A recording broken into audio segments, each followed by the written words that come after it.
ప్రార్థన చేసుకుందామండి. ప్రేమగలిగిన మా తండ్రి, కృపగలిగిన మా ప్రభువ, మహోన్నతుడ, మహాగణుడ, ప్రియ పరలోకమందున్న మా కన్న తండ్రి, నీ నామానికి నాయన కృతజ్ఞత స్తుతులు స్తోత్రములు తెలియజేసుకుంటున్నాం తండ్రి. నీ అపారమైన ప్రేమ చేత నాయన మమ్మల్ని అందరిని కూడా నాయన కాచి కాపాడుతున్న విధానాన్ని బట్టి మీకు వందనములు తండ్రి.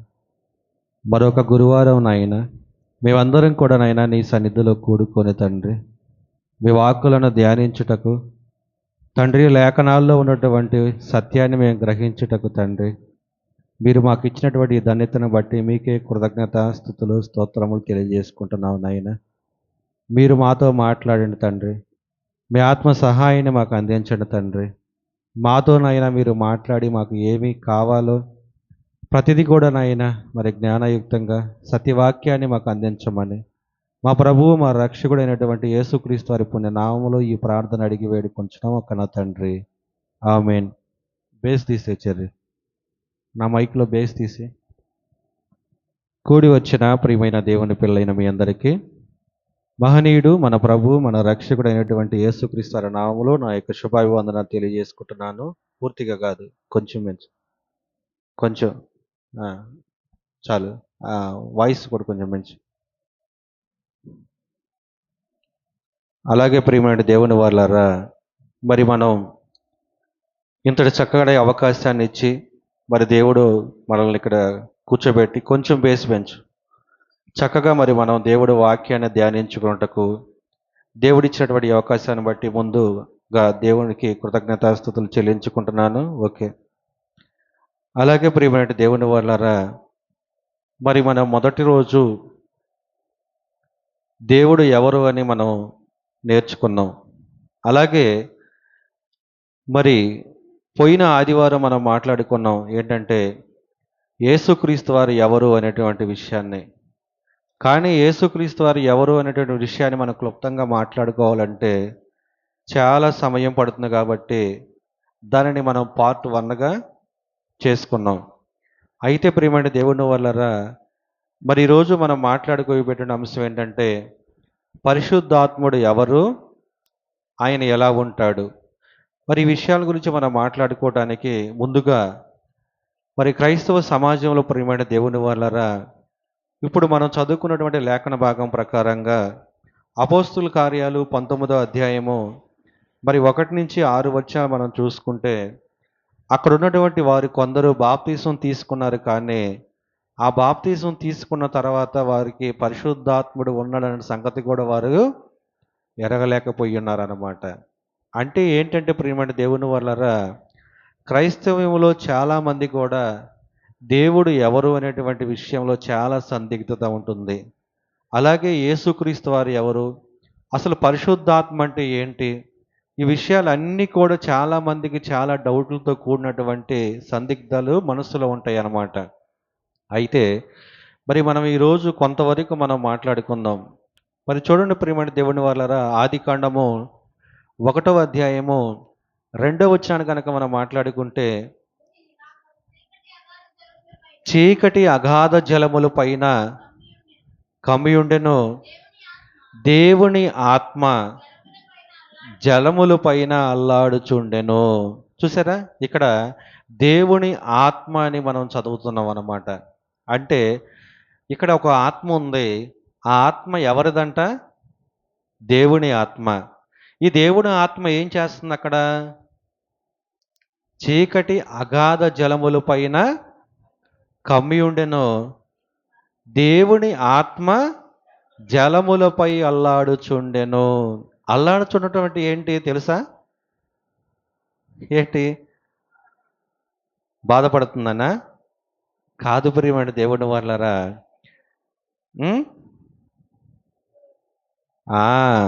పర్యవేక్షణ అన్నమాట. అంటే దేవుడు ఏదైతే ఒక సృష్టి కార్యక్రమాన్ని చేయబోతున్నాడో ఆ చేయబోతున్న కార్యక్రమానికి ముందుగా దేవుడు ఒక డార్క్ ప్లేస్ను నియమించాడు అనమాట. అంటే ఈ సృష్టి అంతా సృజింపబడక మునుపు ఏముంది? శూన్యములో ఒక ముద్దలాంటి మెటీరియల్ ఉంది. అందుకని సైంటిస్టులు ఏం చేశారు తెలుసా? మహా విస్ఫోటనం అనేది జరిగింది. దాన్నే బిగ్ బ్యాంగ్ అన్నారనమాట.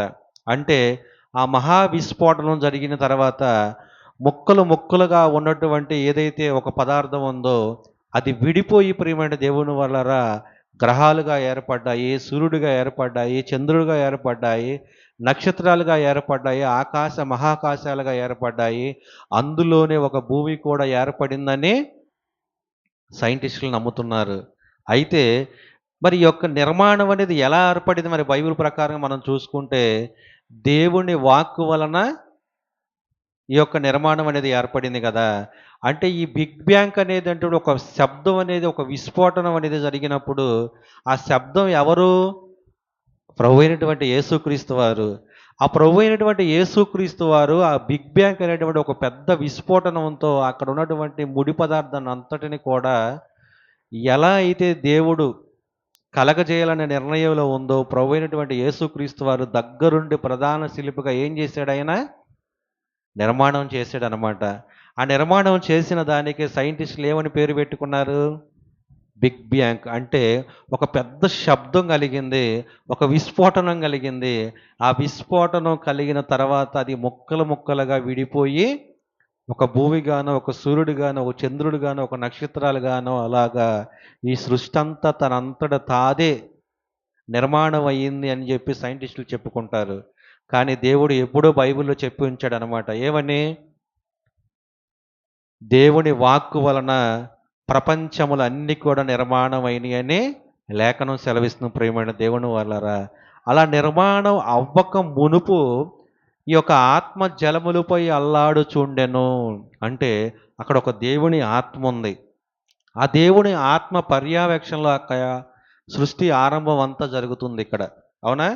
అలాగే చూడండి మత్తయి గారు రాసిన సువార్త 3వ అధ్యాయము 16వ వచనాన్ని మనం చదువుకుంటే ప్రభు అయినటువంటి యేసుక్రీస్తు వారు ప్రియమైన దేవుని వారలారా బాప్తిస్మం తీసుకొని ఆయన ఒడ్డుకు వచ్చేటప్పుడు జరుగుతున్నటువంటి సందర్భం అది. ఇదిగో ఆకాశము తెరవబడెను, దేవుని ఆత్మ పావురము వలె దిగి తన మీదకి వచ్చుట చూచెను. అంటే ఇక్కడ కూడా మనకేం కనపడుతుంది? దేవుని ఆత్మ కనపడుతుంది. ఈ దేవుని ఆత్మ ఎలా వచ్చిందంట? ఏ ఆకారంతో వచ్చింది? పావురము వలె ఆ ఆకారంతో ఏమైంది? ప్రభు అయినటువంటి యేసుక్రీస్తు వారి మీదకి దిగి వచ్చింది ప్రియమైన దేవుని వాళ్ళరా. ఇంకొంచెం ముందుకు వెళ్ళి మనం ఆలోచిస్తే యోహాను సువార్త 14వ అధ్యాయము యోహాను సువార్త 14వ అధ్యాయము 16వ వచనంలో ఇప్పుడు మనం ఏదైతే దేవుని ఆత్మని మనం చూసామో ఈ దేవుని ఆత్మ ఏం పని చేస్తాడో ఇక్కడ విషయాన్ని మనం తెలియపరుస్తున్నా చూడండి. ఇదిగో నేను తండ్రిని వేడుకుందును మీ యొద్ద ఎల్లప్పుడూ ఉండుటకు ఆయన వేరొక ఆదరణకర్తను అనగా సత్యస్వరూపియగు ఆత్మను మీకు అనుగ్రహించును. చూసారా? అంటే ప్రభు అయినటువంటి యేసుక్రీస్తు వారు అంటున్నాడు, నేను ఎక్కువ కాలం మీ దగ్గర ఉండను, నేను వెళితేనే మంచిది. ఎందుకు? నేను వెళితేనే మీకు ఒక ఆదరణకర్త మీ దగ్గరకు వస్తాడు. వచ్చినటువంటి ఆయన ఏం చేస్తాడు? ఏం చేస్తాడు? సర్వసత్యంలోకి మనల్ని నడిపిస్తాడు ప్రియమైన దేవుని వాళ్ళరా అని ప్రభు అయినటువంటి యేసుక్రీస్తు వారు మాట్లాడుతున్నాడు. అలా మాట్లాడుతూ ఏమంటున్నాడు తెలుసా? ఇదిగో నేను తండ్రిని వేడుకుంటాను. అంటే ఇదిగో తండ్రిని వేడుకొని మన కొరకు ఎవరినో భూమి మీదకి పంపిస్తాను అంటున్నాడు అనమాట. ఎవరినో పంపిస్తాను అంటున్నాడు. అలాగే చూడండి ఇదే యోహాను సువార్త 14వ అధ్యాయము 26వ వచనం కూడా చూడండి. ఆదరణకర్త అనగా తండ్రి నా నామమున పంపబోవు పరిశుద్ధాత్మ సమస్తమును మీకు బోధించి. చూసారా? అంటే ప్రభు అయినటువంటి యేసుక్రీస్తు వారు ఏమైతే చెప్పాడో ఆయన ఈ లోకంలో శరీరధారిగా ఉన్నప్పుడు ఆ చెప్పిన వాటికంటే ఇంకా అధికముగా చెప్పవలసినవి చాలా సంగతులు ఉన్నాయి ప్రియమైన దేవుని వాళ్ళరా. ఆ సంగతులన్నీ వారికి చెప్తే వాళ్ళు ఏం చేస్తారో తెలుసా? అంగీకరించలేరు, సహించలేరు. ఎందుకు? వారిలో అలాగా బలమైనటువంటి స్థిరత్వం లేదు కాబట్టి. అందుకని ఏమంటున్నాడు తెలుసా యేసుక్రీస్తు వారు? ఇదిగో నేను వెళితేనే మీకు ఆదరణకర్త వస్తాడు. వచ్చినటువంటి ఆయన ఏం చేస్తాడంటే మీలోనే ఉంటాడు. ఎప్పటి వరకు? ప్రభు అయినటువంటి యేసుక్రీస్తు వారు రెండో రాకడ వచ్చేంత వరకు కూడా ఆయన మీతోనే ఉంటాడు. మీతో అంటే ఈ తరములో ఇంతమంది దేవుడి కోసం నిలబడ్డారనుకోండి, వాళ్ళల్లో ఉంటాడు. వాళ్ళు చనిపోతారుగా, మరలా తరంలో మళ్ళీ దేవుడి కోసం నిలబడే వాళ్ళు ఉంటారుగా. అలాగా ప్రతి తరములోనూ దేవుడి కోసం నిలబడేటువంటి వారిలో ఎవరుంటారు? దేవుని ఆత్మ ఉంటుంది ప్రేమైన దేవుని వాళ్ళరా. అలాగే ఏమని మాట్లాడుతున్నాడంటే ఆదరణకర్త అనగా తండ్రి నా నామమున పంపబోవు పరిశుద్ధాత్మ సమస్తమును మీకు బోధించి. చూడండి, చాలామంది ఏం చేస్తున్నారు తెలుసా?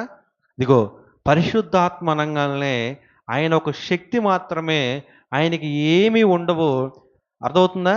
అది దేవుని శక్తి అలా మన మీదకి వచ్చి ఒక కార్యాన్ని జరిగించిద్ది అంతే అని చెప్తున్నారు. కానీ ఇక్కడ ఏమని మాట్లాడుతున్నాడు? మీకు బోధించి. బోధించాలంటే ఏముండాలి మనిషికి? విచక్షణ జ్ఞానం ఉండాలా? ఆలోచించే విధానం ఉండాలా? స్వతహాగా నిర్ణయాలు తీసుకోవాలా? ఇవన్నీ కూడా ఉంటేనే కదా మనకు బోధించగలిగేది. కానీ చాలామంది ఏం చేస్తున్నారు? అదొక ఆత్మ మాత్రమే. ఆ ఆత్మకి మనం ఒక మనిషిలాగా మనం ఒక పేరు పెట్టి చూడటానికి లేదు అని చాలామంది ఏం చేస్తున్నారు తెలుసా? పరిశుద్ధాత్మని అలాగా ఒక ఆకారంగా చూపిస్తున్నారు కానీ ఒక వ్యక్తిగా వాళ్ళు పరిగణలోకి తీసుకోవట్లేదు అనమాట. అందుకని చూడండి, ఇదే యోహాను సువార్త 16వ అధ్యాయము 7వ వచనం చూడండి. అయితే నేను ఇదిగో మీతో సత్యము చెప్పుచున్నాను. అంటే సత్యము చెప్పుచున్నాను అంటున్నాడంటే ఈ మాటను వాళ్ళు అంగీకరిస్తారనా అంగీకరించరనా? ఒక విషయాన్ని మనం ఎవరితో అయినా చెప్పాలనుకోండి, ఇదిగో నిజంగా నేను మీకు ఈ మాట చెబుతున్నాను, నా మాట వినండి అని మనం అన్నామంటే ఆ మాటను అవతల వాళ్ళు గబక్కన చెప్పిన వెంటనే యాక్సెప్ట్ చేయలేనటువంటి పరిస్థితుల్లో ఉన్నప్పుడు మనం ఆ మాట మాట్లాడతాం. అవునా కాదా? అంటే ఇదిగో నా మాట నమ్మండి, నేను నిజం చెప్తున్నానని మనం ఎప్పుడైతే ఆ మాట అంటామో అవతల వ్యక్తులు ఆ మాటని తీసుకోవటానికి, వాళ్ళ హృదయంలో అంగీకరించడానికి చాలా తక్కువగా ఉంటుంది కాబట్టి ఆ మాట మనం మాట్లాడతాం. ఇక్కడ కూడా ఏమని మాట్లాడుతున్నారు యేసుక్రీస్తు వారు? నేను మీతో సత్యము చెప్పుచున్నాను, నేను వెళ్ళిపోవుట వలన మీకు ప్రయోజనకరము. నేను వెళ్ళిన ఎడల, నేను వెళ్ళని ఎడల ఆయన మీ యొద్దకు నేను వెళ్ళని ఎడల ఆదరణకర్త మీ యొద్దకు రాడు.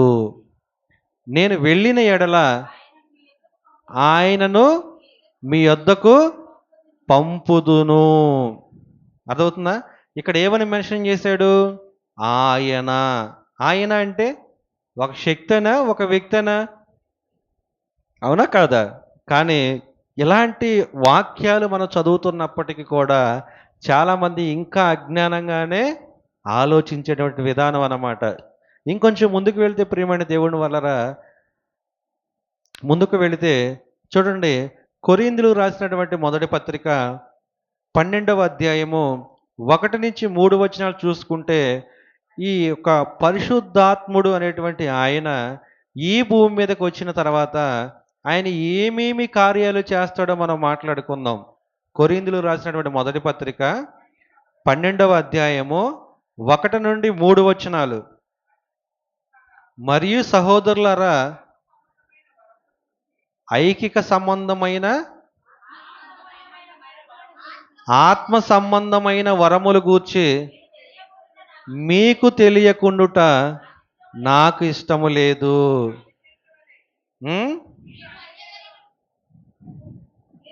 మీరు అన్యజనుల వలె ఉన్నప్పుడు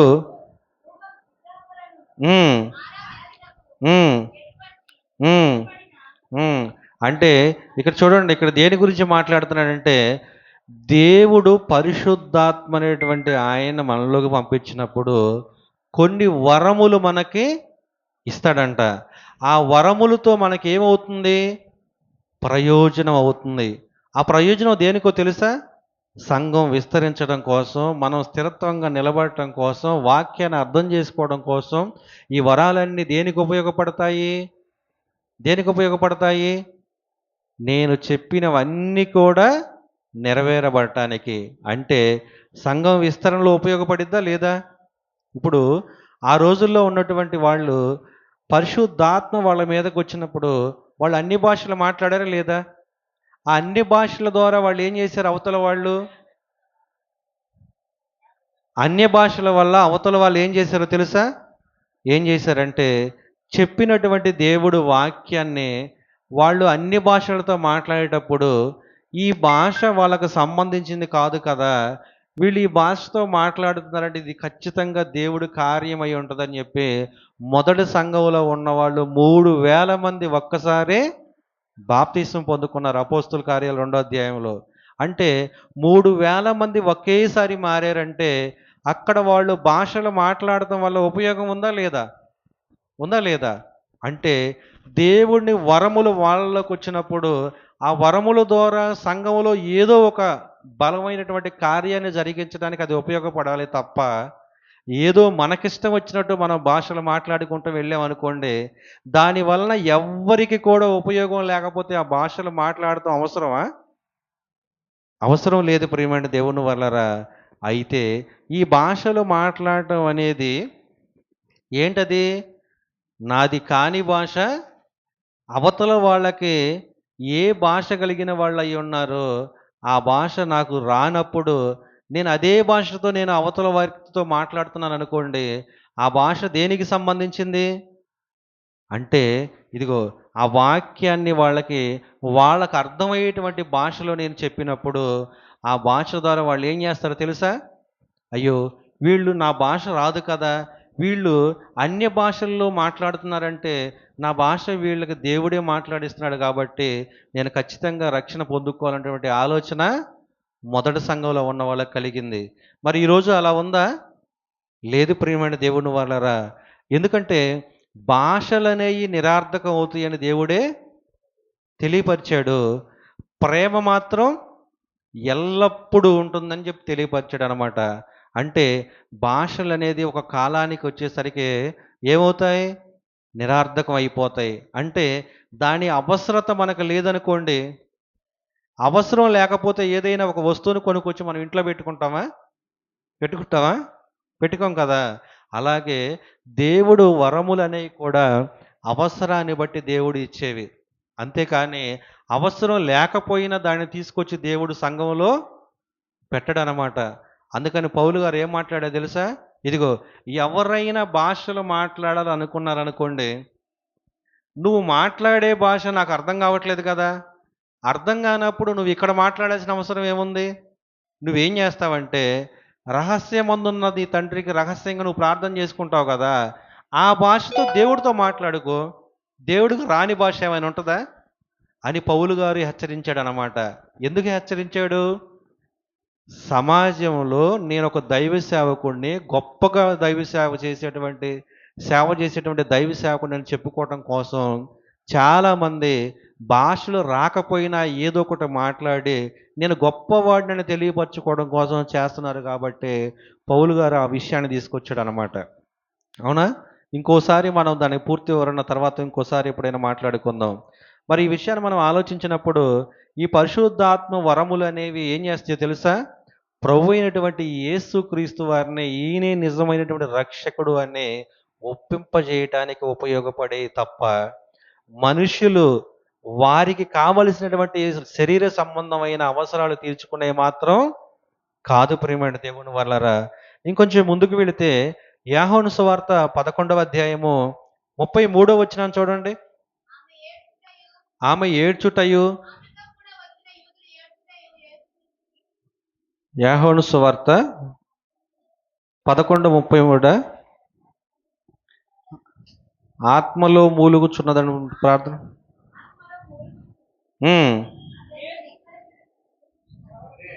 చదవండి.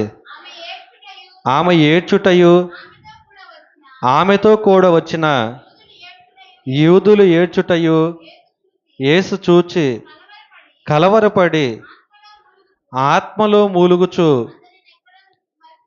ఉమ్, అడుగగా వారు ప్రభువా ఉమ్, అంటే ఇక్కడ ఏమర్థం అవుతుందంటే ప్రియమైన దేవుని వల్లరా జరుగుతున్నటువంటి సందర్భంలో చూడండి, ప్రభు అయినటువంటి యేసు క్రీస్తు వారు ఎలా ప్రార్థన చేస్తున్నాడు దేవుడికి?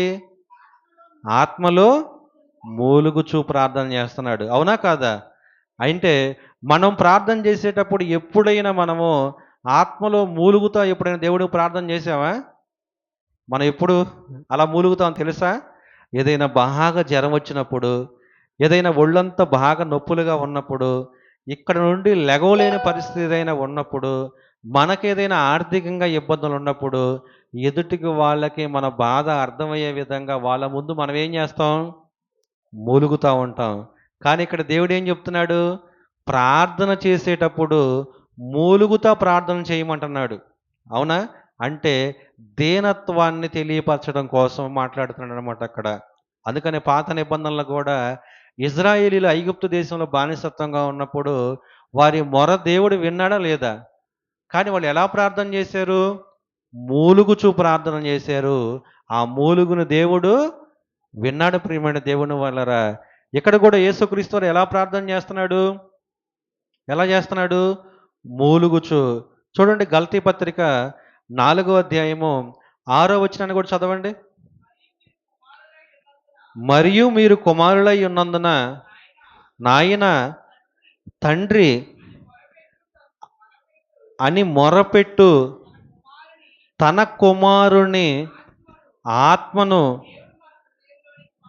దేవుడు మన హృదయములోకి పంపెను. మనం ఎప్పుడైనా దేవుడికి ప్రార్థన చేసేటప్పుడు ఇలా ప్రార్థన చేసామా? ఏమైనా చేసావా? కానీ అక్కడ చూసావా? తన కుమారుని ఆత్మను అంటే అంటే ఇక్కడ మనం ఏం అర్థం చేసుకోవాలి? ఇక్కడ ఉన్నటువంటి ఆత్మ ఎవరైతే ఉన్నారో ఆ ఆత్మ ఎవరికి కుమారుడంట? దేవునికి కుమారుడు. అయితే చాలామంది ఏం చేస్తున్నారు? ఏం చేస్తున్నారు? తండ్రి కుమారుడైనటువంటి యేసుక్రీస్తు వారిగా ఈ లోకానికి వచ్చాడని చెప్తున్నారు.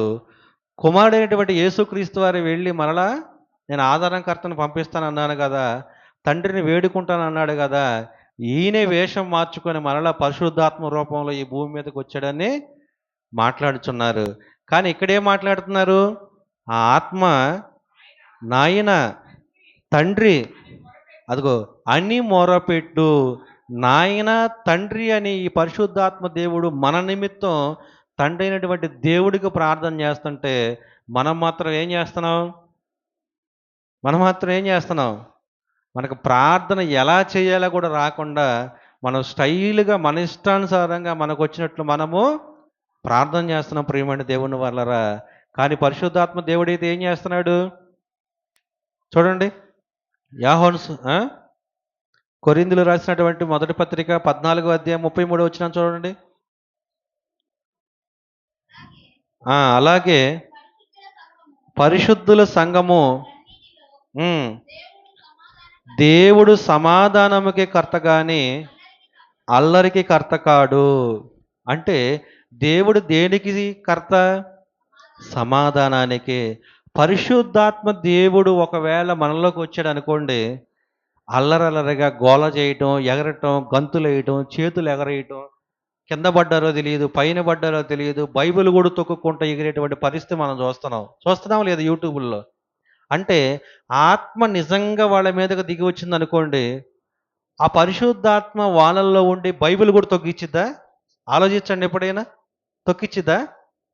అంటే మరి వాళ్ళల్లోకి వచ్చింది ఏ ఆత్మ? ఏ ఆత్మ? బైబిల్ వాక్య ప్రకారం మనం మాట్లాడుకుందాం.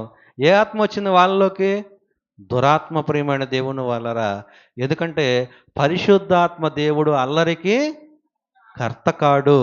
ఆయన అల్లరికి కర్త కాకుండా మరి ఎలా ఉంటున్నాడు అంటే సమాధానానికి మాత్రమే ఆయన కర్త అయి ఉన్నాడు. ఇలాంటి ఆయన తీసుకొచ్చి పరిశుద్ధాత్మ దిగిరావాలి దిగిరావాలని ప్రార్థన చేసి ఎగిరెగిరి గంతులు వేస్తున్నారు. ఆ కింద ఏమున్నాయి కూడా తెలుసుకోకుండా ఎలా పడితే అలా బైబిల్ కూడా తొక్కేటువంటి పరిస్థితి అన్నమాట. నిజంగా దేవుడి ఆత్మ ఒక వ్యక్తిలోకి వస్తే ఏం చేస్తుంది? అల్లరి చేసిద్దా? చేయదు ప్రియమైన దేవుని వాళ్ళరా. ఎక్కడైనా లోపం జరిగినప్పుడు ప్రేమతో దాన్ని సహిస్తాడనమాట, సహించిద్దనమాట. అవునా కదా? ఎవరి ద్వారా అయినా తప్పు జరిగిందనుకోండి, ఆమె ఆ బాధను ఏం చేస్తుంది? దేవుని ఆత్మ, ఆ పరిశుద్ధాత్మ అతనిలోను ఆమెలోను ఉన్నది కాబట్టి అతను ఏం చేస్తాడు? ఆమె ఏం చేసిద్ది? క్షమించిద్ది. అవునా? క్షమించి తిరిగి మరలా అతన్ని దూషించకుండా అవతల వ్యక్తిని ప్రేమించి ఆ తప్పు మరలా ఇంకోసారి చేయకుండా ఇది తప్పు దీన్ని సరి చేసుకోవాలని చెప్పడం మాత్రమే జరిగించింది ప్రియమైన దేవుని వాళ్ళరా. అందుకని పరిశుద్ధాత్మ అనేది ఒకళ్ళ మీదకు వచ్చినప్పుడు వాళ్ళు ఎలా ఉంటారు? సమాధానంగా ఉంటారు, అంతే. సమాధానంగా కాకుండా అల్లరల్లరగా ఉన్నారనుకోండి, వాళ్ళలోకి వచ్చినటువంటి ఆత్మ పరిశుద్ధాత్మ కాదు ప్రియమైన దేవుని వాళ్ళరా. అందుకని చూడండి, ఇదే కొరింథీయులకు రాసిన పత్రిక మొదటి 3వ అధ్యాయము 16వ వచనం. మీరు దేవుని ఆలయమై ఉన్నారనియు దేవుని ఆత్మ మీలో నివసించుచున్నాడనియు మీరు ఎరగరా. చూసారు ఇక్కడ ఏమని ఉంది? మనం ఎవరు అంట? మన దేహం ఏంటంట? దేవునికి ఆలయమై ఉంది. దేవునికి ఆలయం అన్నటువంటి ఈ దేహాన్ని మనం ఇష్టానుసారంగా మనం బాడీ చేసుకున్నాం అనుకోండి, దేవుడు ఊరుకుంటాడా? ఏమన్నాడు దేవుడు? నా తండ్రి ఇంటిని దొంగల గుహగా మార్చారని ఆ రోజు యెరూషలేము దేవాలయంలో రోకలు మార్చే వాళ్ళని కానీ వ్యాపారాలు చేసే వాళ్ళని కానీ ఆయన ఏం చేశాడు? బల్లలు పడవేసి కొరడా తీసుకొని వాళ్ళని కొట్టాడు, తరిమేడు వాళ్ళని ప్రియమైన దేవుని వాళ్ళరా. మరి ఈరోజు ఆత్మ సంబంధమైనటువంటి ఈ దేహాన్ని ఎవరైనా పాడు చేస్తే దేవుడు ఊరుకుంటాడా? ఊరుకుంటాడా?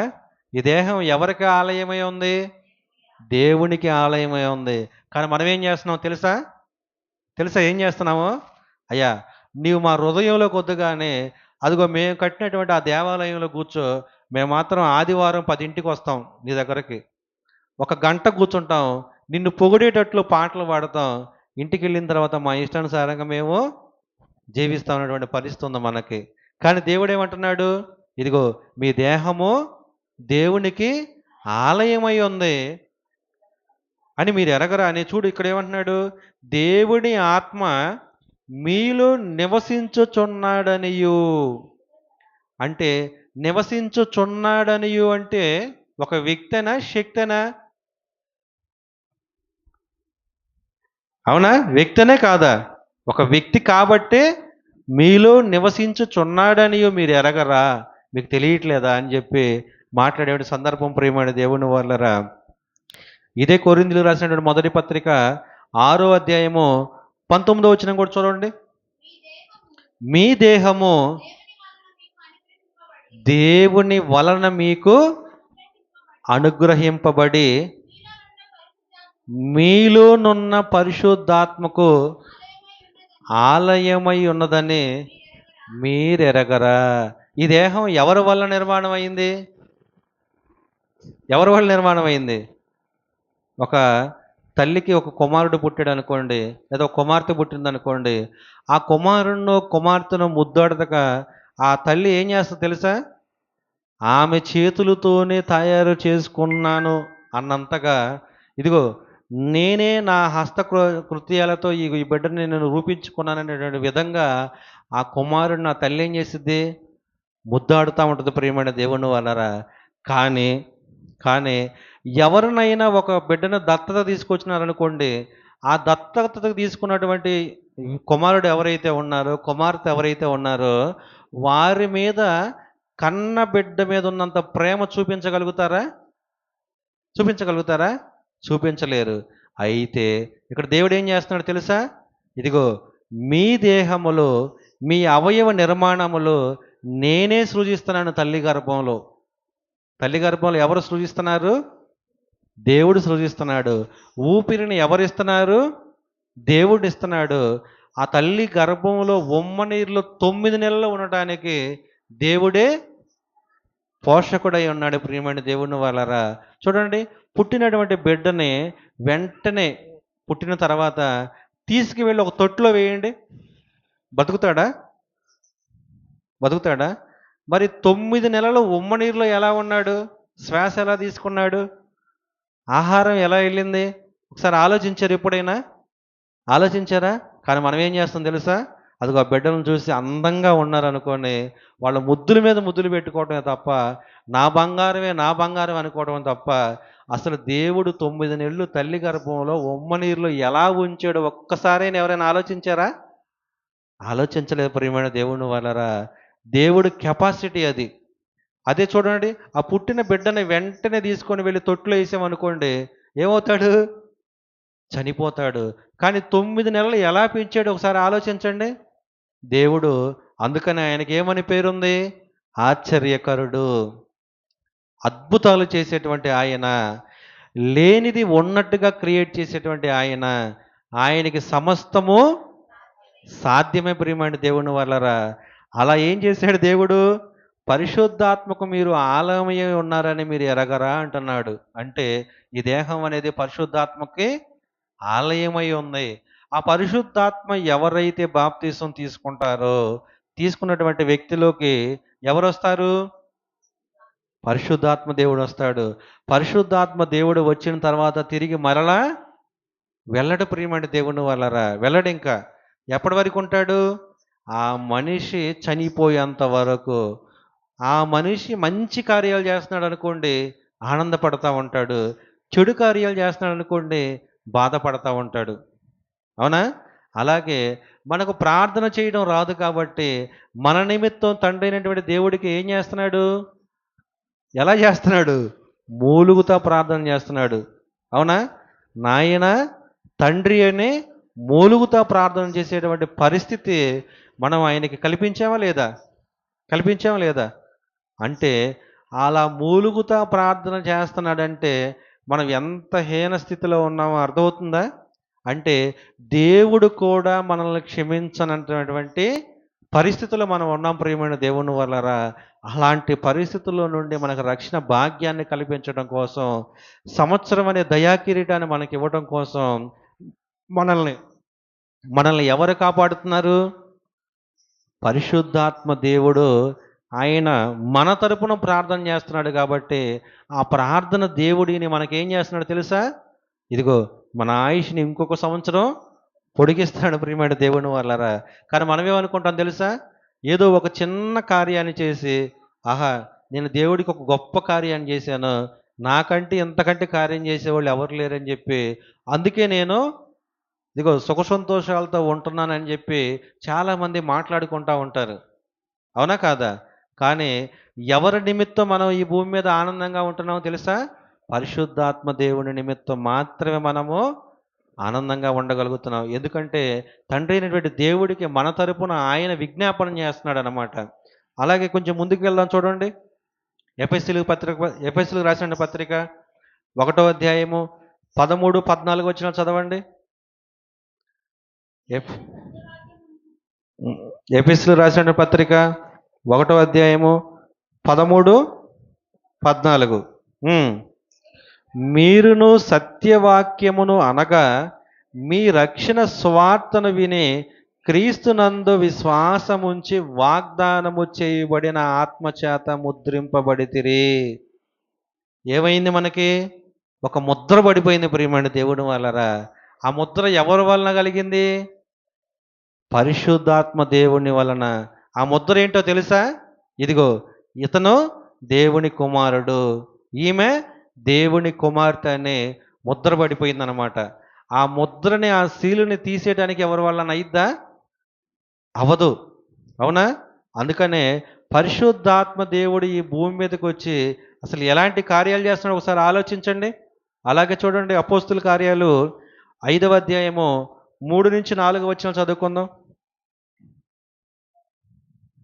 అపోస్తుల కార్యాలు 5వ అధ్యాయము. అప్పుడు పేతురు, అననీయ ఈ భూమి వెలలో కొంత దాచుకొని పరిశుద్ధాత్మను మోసపుచ్చుటకు సాతాను ఎందుకు నీ హృదయమును ప్రేరేపించెను? అది నీ యొద్దనున్నప్పుడు నీదే కదా, అమ్మిన పిమ్మట అది నీ వశమై ఉండలేదా? ఎందుకు ఈ సంగతి నీ హృదయములో ఉద్దేశించుకున్నావు? నీవు మనుషులతో కాదు దేవునితోనే అబద్ధమాడితివని వానితో చెప్పాను. ఇక్కడ పరిశుద్ధాత్మ దేవుడి గురించి మాట్లాడతా ఆయన్ని ఏమని అడుగుతున్నాడు? దేవుడు అంటున్నాడు. అంటే ఈ పరిశుద్ధాత్మ అనేది ఒక శక్తేనా? ఒక వ్యక్తేనా? ఆ వ్యక్తితో పాటు దేవుడు కూడా ప్రియమైన దేవుని వల్లరా. అందుకని మనం ఏమంటాం తెలుసా? పరిశుద్ధాత్మ దేవుడు అంటాం. అవునా కాదా? అర్థమవుతుందా? పరిశుద్ధాత్మ దేవుడు అంటాం. అలాగే చూడండి 14 కూడా చదవండి. ప్రజలు వారిని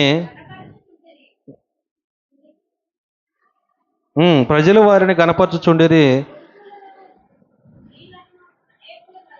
లేదు 14 కాదు, 4 అమ్మా.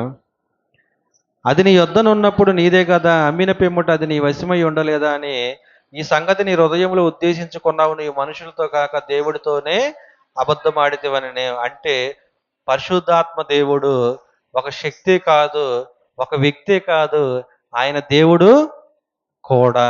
ఈ విషయాన్ని మనం అర్థం చేసుకోవాలి. అలాగే గలతీ రాసిన పత్రిక 4వ అధ్యాయం 6వ వచనంలో, గలతీ రాసిన పత్రిక 4వ అధ్యాయం 6వ వచనం దా చదువుకున్నాం. ఏమని? నాయన తండ్రి అను తన కుమారుని ఆత్మ దేవుడు మన హృదయంలోకి పంపెను. అంటే ఇక్కడ ఏమర్థమవుతుంది? ఇదిగో పరిశుద్ధాత్మ దేవుడు తండ్రి అయినటువంటి దేవుడిని ఏమంటున్నాడు? నాయన తండ్రి అని సంబోధిస్తున్నాడంటే ఈ పరిశుద్ధాత్మ దేవుడికి యెహోవా తండ్రి అని మనం అనుకుంటున్నాం కదా దేవుడు అని. మరి ఆయన ఏమవుతాడు ఈయనకి అని ఆలోచిస్తే ప్రియమైన దేవుని వాళ్ళరా తండ్రి అవుతాడని ఇక్కడ మాట్లాడుతున్నాడు అనమాట. అంటే పరిశుద్ధాత్మ దేవునికి యెహోవా దేవుడు ఏమవుతున్నాడు ఇక్కడ? తండ్రి అని సంబోధిస్తున్నాడు అనమాట. వీళ్ళ ముగ్గురికి ఉన్నటువంటి బంధం గురించి మనం తర్వాత మాట్లాడుకుందాం. ఇక్కడ ఒక విషయం ఏంటంటే, ఒక పరిశుద్ధాత్మ దేవుడి గురించి మనం కొంచెం క్లుప్తంగా మాట్లాడుకుంటున్నాం, ఒక యేసుక్రీస్తు వారి గురించి కొద్దిగా మనం క్లుప్తంగా మాట్లాడుకుంటున్నాం తప్ప పూర్తి వివరణలోకి మనము వెళ్ళట్లేదు. ఎందుకంటే యేసుక్రీస్తు వారు ఎవరు, పరిశుద్ధాత్మ దేవుడు ఎవరు, తండ్రి అయినటువంటి యెహోవా ఎవరు, వీళ్ళకు ఉన్నటువంటి బంధం ఏంటి, దేవుడు ఈ బంధాన్ని చూపించి మనల్ని ఈ భూమి మీద ఏం చేయాలనుకుంటున్నాడో ఈ విషయాలన్నీ కూడా మనము క్లుప్తంగా మాట్లాడుకుందాం. అలాగే మనం ఆలోచిస్తే ఈ పరిశుద్ధాత్మ దేవుడు మనలోకి వచ్చినప్పుడు ఇంకా చాలా కార్యాలు చేస్తాడు ప్రియమైన దేవుని వాళ్ళరా. ఈ గనక మనం ఆలోచిస్తే చూడండి, ఇందాక మనం చూసుకున్నాం ఏంటది? బాప్తీసం తీసుకున్నటువంటి వెంటనే అపోస్తుల కార్యాలు 2వ అధ్యాయం 38వ వచనంలో పేతురు మీరు మారు మనసు పొంది పాప క్షమాపణ నిమిత్తము ప్రతి వాడు యేసుక్రీస్తు నామమున బాప్తీసం పొందుడి, అప్పుడు మీరు పరిశుద్ధాత్మ అనే వరము పొందుదురు. ఇందాక మనం ఏం మాట్లాడుకున్నాం? వరములు గురించి మాట్లాడుకున్నాం. కానీ ఇక్కడ ఏమని ఉంది? వరము అని ఉంది.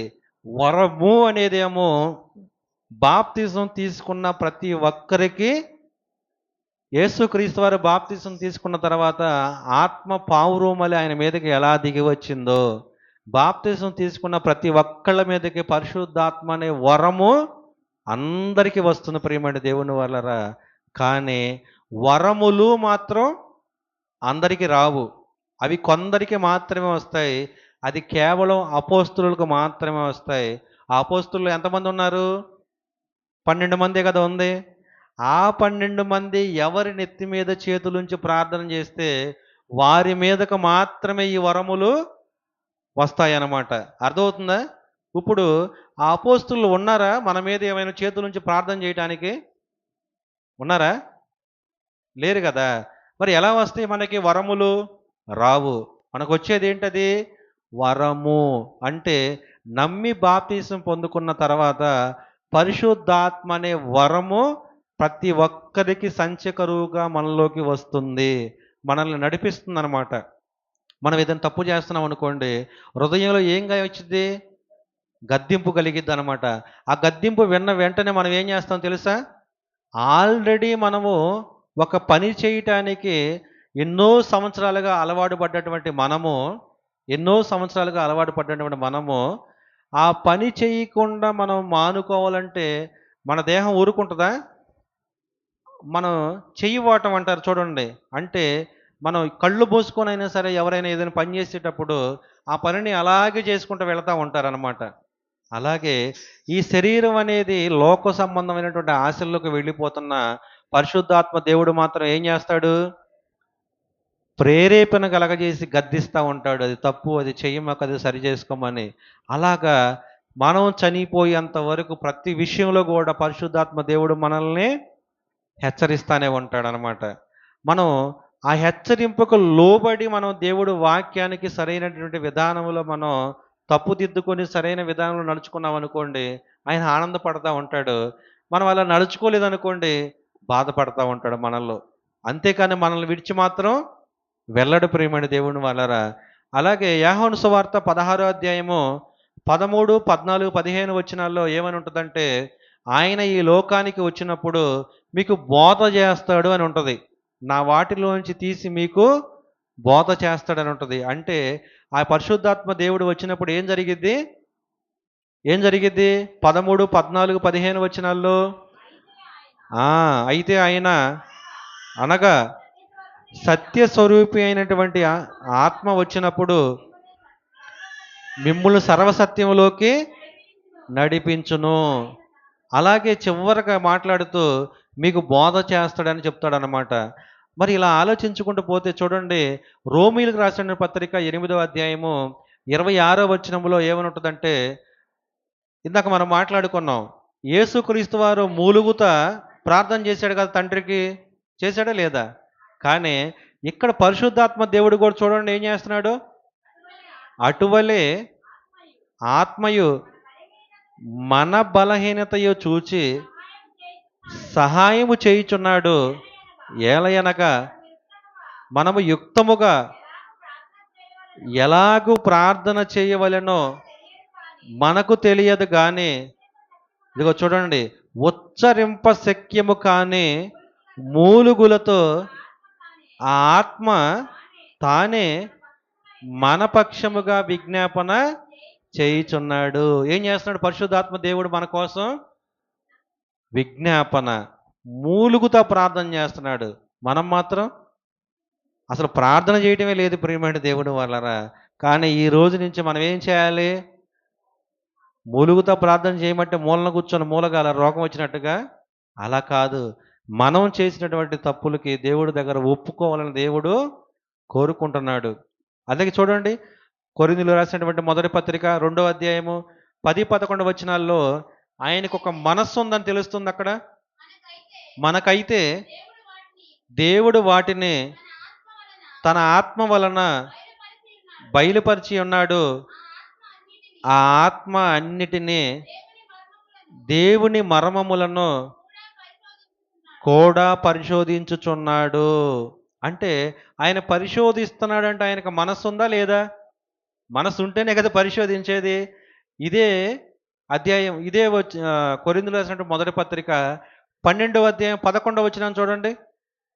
12, 11 అయినను వీటన్నిటినీ ఆ ఆత్మయు ఒక్కడే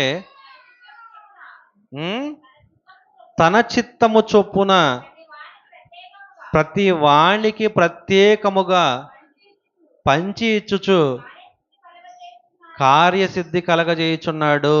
ఇక్కడ ఏమని మాట్లాడుతుంది? ఆయనకు చిత్తం ఉందంట.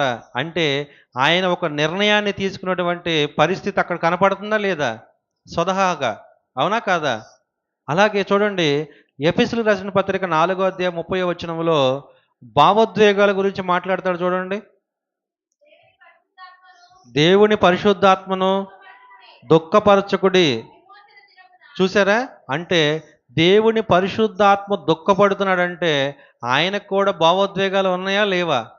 ఇప్పుడు మనకి ఎవరైనా ఏదైనా ఇబ్బంది కలగజేశారనుకోండి, మన ఫేస్ కవలికలన్నీ ఏమవుతాయి? మారిపోతాయి కదా! అలాగే పరిశుద్ధాత్మ దేవుడు కూడా మనలో ఉన్నప్పుడు, మనం ఏదైనా తప్పు చేస్తున్నప్పుడు ఆయన భావోద్వేగానికి గురవుతున్నాడు ప్రియమైన దేవుని వాళ్ళరా. అపోస్తుల కార్యాలు 13వ అధ్యాయం 2వ వచనంలో ఆయన మాట్లాడతాడని ఉంది చూడండి. 13:2 అపోస్తు వారి ప్రభువును సేవించుచు ఉపవాసము చేయుచుండగా పరిశుద్ధాత్మ నేను బర్నబాను సౌలును పిలిచి పని కొరకు వారిని నాకు ప్రత్యేకపరచుడని వారితో చెప్పాను. ఇక్కడ ఆత్మ మాట్లాడిందా లేదా? ఏమని మాట్లాడుతుంది? పౌలును బర్నబాను నాకు ప్రత్యేకపరచండి. దేనికి? స్వార్థ ప్రకటనకి. అవునా కాదా? అంటే ఈ యొక్క పరిశుద్ధాత్మ దేవుడు మాట్లాడుతున్నాడా లేదా? మాట్లాడుతున్న ప్రియమైన దేవుని వాళ్ళరా. ఇందాక మనం చూసుకున్నాం ఏమని? యోహాను సువార్త 14వ అధ్యాయం 16వ వచనంలో ఆయన ఆదరణకర్తని, ఉత్తరవాదని మనం చదువుకున్నాం లేదా? అంటే మన నిమిత్తం మనల్ని ఆదరించడానికి ఆయన ఉన్నాడు. మనకు ఉత్తరవాదిగా మన తరపున ప్రార్థన చేయడానికి కూడా ఆయన ఉన్నాడు. అలాగే 16వ అధ్యాయం 13వ వచనంలో సత్యస్వరూపి అయినటువంటి ఆత్మ అని మనం విన్నాం. అవునా కాదా?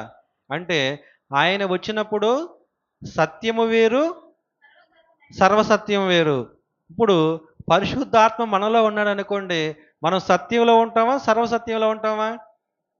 సర్వసత్యంలో ఉంటాం. నేను ఒకసారి చెప్పాను మీకు, సత్యానికి సర్వసత్యానికి తేడా. అవునా? ఎవరైనా మనకు హాని కలగజేసినప్పుడు తిరిగి మనం కూడా హాని చేస్తే అది సత్యం కింద వస్తుందన్నమాట. ఎవరైనా మనకు హాని చేసినప్పుడు వారిని క్షమించి తిరిగి మరలా మనం హాని చేయలేదనుకోండి, అదేంటది? సర్వసత్యం అన్నమాట. అవునా? అంటే సర్వసత్యం అనేది ఆత్మ ఉంది. ఆ ఆత్మ ఏం చెప్తుందో అది మనం చేయాలని చెప్తున్నాడు. అలాగే రోమిలకు రాసిన పత్రిక 8వ అధ్యాయం 2వ వచనంలో జీవాత్మయి ఉన్నాడని ఉంటుంది అక్కడ. క్రీస్తు యేసునందు జీవమునిచ్చు ఆత్మ యొక్క నియమము. చూడండి, అంటే ఇక్కడ జీవమునిచ్చు ఆత్మ ఉందా లేదా? ఉందా లేదా? మళ్ళీ చూడండి, పేతురు గారు రాసిన పత్రిక 4వ అధ్యాయం 14వ వచనంలో మహిమ గల ఆత్మ అని ఉంటుంది చూడండి. మహిమ గల ఆత్మ. క్రీస్తు నామము నిమిత్తము మీరు నింద పాలైన ఎడల మహిమ స్వరూపి అయిన ఆత్మ అనగా దేవుని ఆత్మ చూసారా? మీ మీద నిలుచుచున్నాడు గనుక మీరు ధన్యులు. ఇక్కడ ఏ ఆత్మ? మహిమ స్వరూపియగు ఆత్మ. అంటే ఆత్మకు కూడా మహిమ కలిగే విధంగా ఉందా లేదా? ఉంది ప్రియమైన దేవుని వాళ్ళరా. ఇలా మనం మాట్లాడుకుంటూ పోతే చూడండి, దేవుని శక్తి అని ఉంటుంది లోకాసు సువార్త 1:35లో.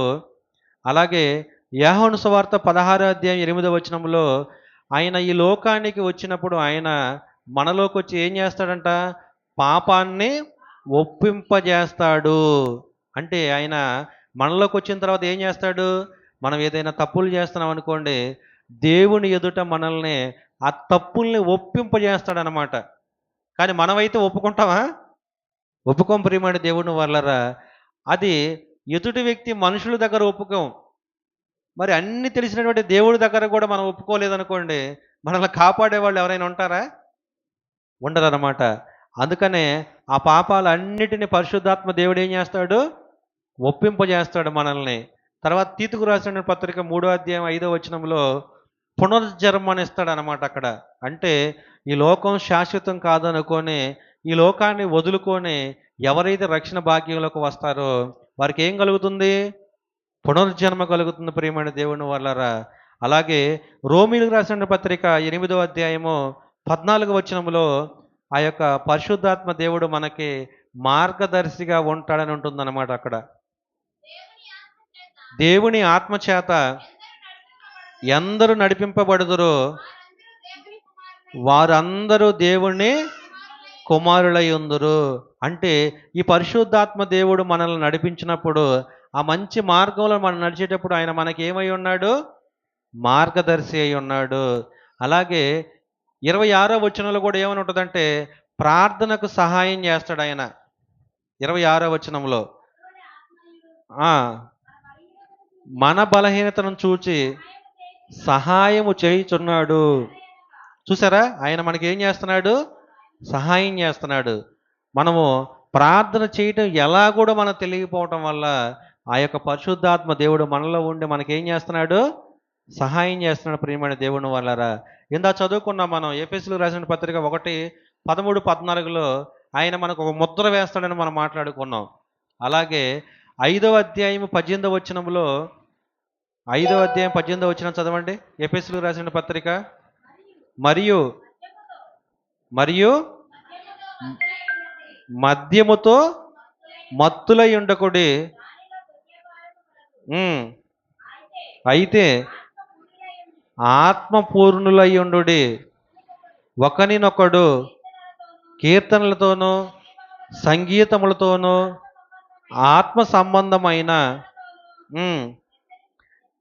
హెచ్చరించుచు నీ హృదయముల్లో ప్రభువును గూర్చి పాడుచు కీర్తించుచు మన ప్రభు అయిన యేసుక్రీస్తు పేరట సమస్తమును గూర్చి తండ్రి అయినటువంటి దేవునికి ఎల్లప్పుడూ కృతజ్ఞతాస్తుతులు చెల్లించాలి.